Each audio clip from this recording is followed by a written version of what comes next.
What was special about the Wapama is that she survived. She wasn't the first or the largest of her type, but she did survive.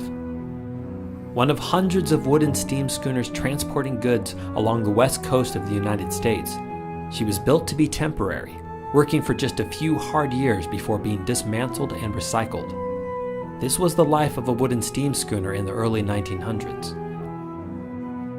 Constructed in Oregon where wood was plentiful, the Wapama was built without the steel reinforcements a ship needed to survive the stress of time. In Oregon, wood was cheap and metal was expensive. The wooden schooners were built to work till they were about 20, after which they were considered outdated and obsolete. It just wasn't cost effective to add expensive steel reinforcements to a ship that would be used for such a short time. But then the Wapama survived. She lived past 20, and then she lived past 50, and soon she was the very last of the wooden steam schooners. And as the very last, the Wapama was designated a National Historic Landmark, representing all the wooden steam schooners that once supplied the Pacific coast with lumber.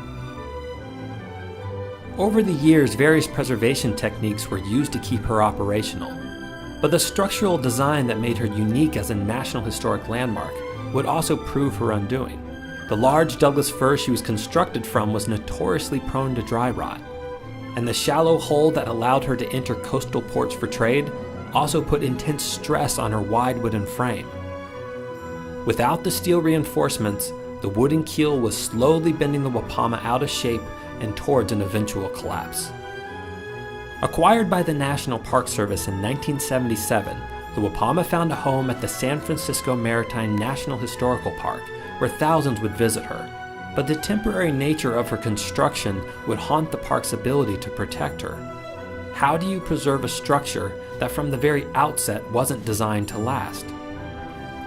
By 1980, the Wapama had reached a state of serious decay and was no longer safe for visitors. A full structural rebuild would be necessary to make her functional again, but with no funds available, the park searched for a realistic solution. To buy themselves and the Wapama more time, she was towed out of the park, raised out of the water, and placed on a temporary barge until an answer could be found with what to do for her.